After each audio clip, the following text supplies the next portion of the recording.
जैसा कि आपने पिछले एपिसोड में आपको बताया गया कि कैसे रामलाल जो एक सिक्योरिटी गार्ड था उसने नाइट ड्यूटी में कुछ ऐसा देखा जिसे देखकर उसकी रूह कांप जाती है और भागते भागते वह हॉस्पिटल के गेट के पास जाकर बेहोश हो जाता है। आखिर क्या है इस स्कूल का रहस्य? आखिर क्या है सच्चाई? क्या इस सच्चाई से कभी पर्दा उठ पाएगा? क्या इस स्कूल का रहस्य कभी सुलझ पाएगा या फिर ये हमेशा एक रहस्य बना रहेगा? आइए जानते हैं हॉन्टेड स्कूल की पूरी कहानी। Episode number 2। सुबह के 6 बज चुके थे। रामलाल मेन गेट के पास बेहोश पड़ा था।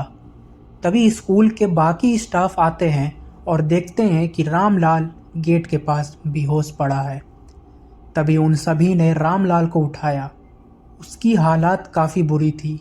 चेहरा पसीने से भीगा हुआ था, उसके हाथ काँप रहे थे और आंखें किसी अनजाने डर से भरी हुई थी। तभी उसी वक्त प्रिंसिपल शर्मा वहां पहुंचते हैं और वो गुस्से में रामलाल से पूछते हैं कि रामलाल, ये सब क्या है? तुम इस हालत में कैसे हो? तभी रामलाल ने अपनी कांपती हुई आवाज़ में कहा, सर मैं कल रात में यहाँ काफ़ी अजीब चीज़ मैंने देखा। रामलाल ने बताया, सर वो महिला, वह परछाई, उसने कहा कि यह स्कूल अब चैन से नहीं रहेगा। मैंने सब कुछ अपनी आंखों से देखा है। ये बात सुनकर स्टाफ में खुसुर फुसुर शुरू हो गई। कुछ ने तो इसे रामलाल की मानसिक हालत पर शक जताया, लेकिन कुछ लोगों ने मिस सुजाता की कहानी को बताया। लेकिन प्रिंसिपल शर्मा ने सबको चुप करा दिया कि कहा, यह सब बकवास है। अगर ऐसा कुछ है तो मैं खुद इस स्कूल में आज रात रुकूंगा और देखूंगा कि असलियत आखिर है क्या। और प्रिंसिपल शर्मा रात को रुकने का फैसला ले लेते हैं। रात का समय हो चुका था। स्कूल की घड़ी में 11 बज रहे थे।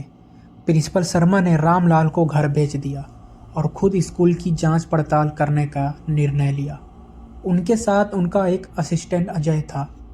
अजय, सर मुझे लगता है कि ये सब सिर्फ एक बकवास है, एक अफवाह है, लेकिन रात को यहाँ रहना थोड़ा अजीब सा लग रहा है। प्रिंसिपल शर्मा ने कहा, अजय डरने की कोई बात नहीं, यह सिर्फ एक महज दिमागी खेल है, ये सिर्फ एक अफवाह है। तभी प्रिंसिपल शर्मा कहते हैं कि चलो अजय, एक बार स्कूल का राउंड मारकर आया जाए। दोनों ने स्कूल का चक्कर लगाना शुरू किया। गलियारों में सन्नाटा था। एक एक क्लासरूम को चेक किया गया, लेकिन वहाँ सब नॉर्मल था। वो दोनों वापस से अपने ऑफिस में आकर बैठ जाते हैं। तभी रात के 12 बजते हैं। स्कूल की लाइब्रेरी से हल्की सी खटखटाहट की आवाज़ आने लगी। तभी अजय कहता है, सर ये आवाज़ें ये तो लाइब्रेरी से आ रही है। प्रिंसिपल शर्मा, चलो देखते हैं। दोनों लाइब्रेरी पहुँचे। दरवाज़ा बंद था, लेकिन अंदर से किताबें गिरने की आवाज़ें साफ सुनाई दे रही थी।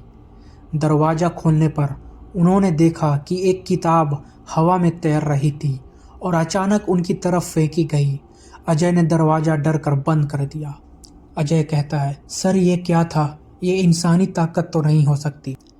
तभी प्रिंसिपल शर्मा कहते हैं कि अजय, ये सब कुछ नहीं, ये सिर्फ हमारा दिमागी भ्रम है।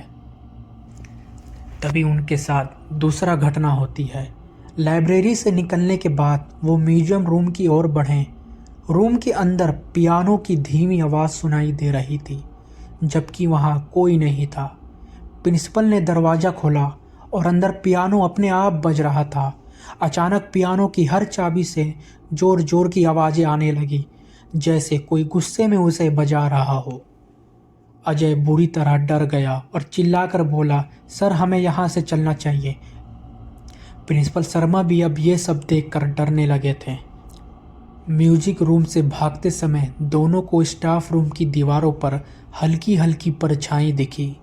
दीवारों पर कुछ चित्र बनने लगा। यह चित्र एक महिला और कुछ बच्चों के थे।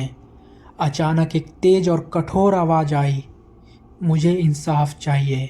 दीवारों पर धीरे धीरे खून जैसे लाल रंग से लिखने लगा, 15 साल पहले का कर्ज अभी बाकी है। दोनों तेजी से स्कूल के ऑफिस की ओर भागे। वो दोनों ऑफिस में आकर अपनी अपनी जगह पर बैठ गए। तभी प्रिंसिपल शर्मा ने देखा ऑफिस की मेज पर पुरानी फाइल रखी थी। प्रिंसिपल ने उसमें से एक फाइल खोली। फाइल में मिस सुजाता की तस्वीर और कुछ नोट्स दें। तभी अजय कहता है, सर यह वही मिस सुजाता है ना जिनकी आत्महत्या की कहानी हमने सुनी थी। प्रिंसिपल शर्मा ने कहा, हाँ, लेकिन ये फाइल यहाँ क्यों है? इसे तो स्कूल से हटा दिया गया था। जैसे ही प्रिंसिपल शर्मा ने फाइल को पलटा, उसमें एक कागज़ गिरा जिस पर लिखा था, सच को छुपाने की कोशिश मत करो, मैं यही हूँ। अचानक पूरे ऑफिस की लाइट्स बंद हो गई। चारों ओर अंधेरा छा गया। टॉर्च की रोशनी में दोनों ने देखा कि दरवाजे के पास वही महिला खड़ी थी, सफ़ेद साड़ी, खुले बाल और लाल जलती हुई आंखें। उसने कहा, तुम सब ने मुझे मरने दिया, मेरी सच्चाई को छुपाया, अब मैं तुम्हें चैन से नहीं जीने दूंगी।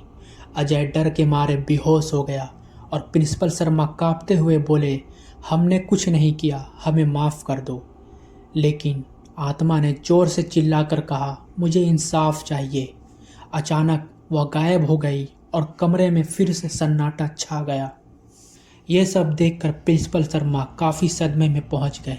वो सोचने लगे कि आखिर ऐसा कैसे हो सकता है। कुछ ही देर के बाद सुबह हो चुकी थी। सुबह के समय जब बाकी के स्टाफ स्कूल पहुंचे तो उन्होंने देखा कि अजय बेहोश था और प्रिंसिपल शर्मा पूरी रात जागते हुए सदमे में बैठे थे। प्रिंसिपल शर्मा ने कहा, ये आत्मा हमें कुछ बताना चाहती है। इस स्कूल का अतीत डरावना है और इसे सुलझाना हमारी जिम्मेदारी है। प्रिंसिपल शर्मा ने सभी को हुक्म दिया कि स्कूल की पुरानी फाइलें लाई जाए। जब पुरानी फाइल खोली गई तो उसमें कुछ ऐसा मिला जिसमें लिखा था कि मिस सुजाता को फंसाने वाले असली लोग कौन थे। लेकिन जैसे ही फाइल पूरी पढ़ने की कोशिश की गई, कमरे में लाइट्स फिर से बंद हो गई। हवा में एक कागज़ उड़ता हुआ टेबल पर गिरा था जिस पर लिखा था, यह सिर्फ शुरुआत है, सच के करीब मत जाओ। आखिर क्या हुआ था मिस सुजाता के साथ, जानेंगे हम अगले एपिसोड में। क्या प्रिंसिपल और स्टाफ आत्मा को शांत करा पाएंगे? मिस सुजाता की कहानी का असली सच क्या है और इस सब के पीछे छुपा सबसे बड़ा राज क्या है?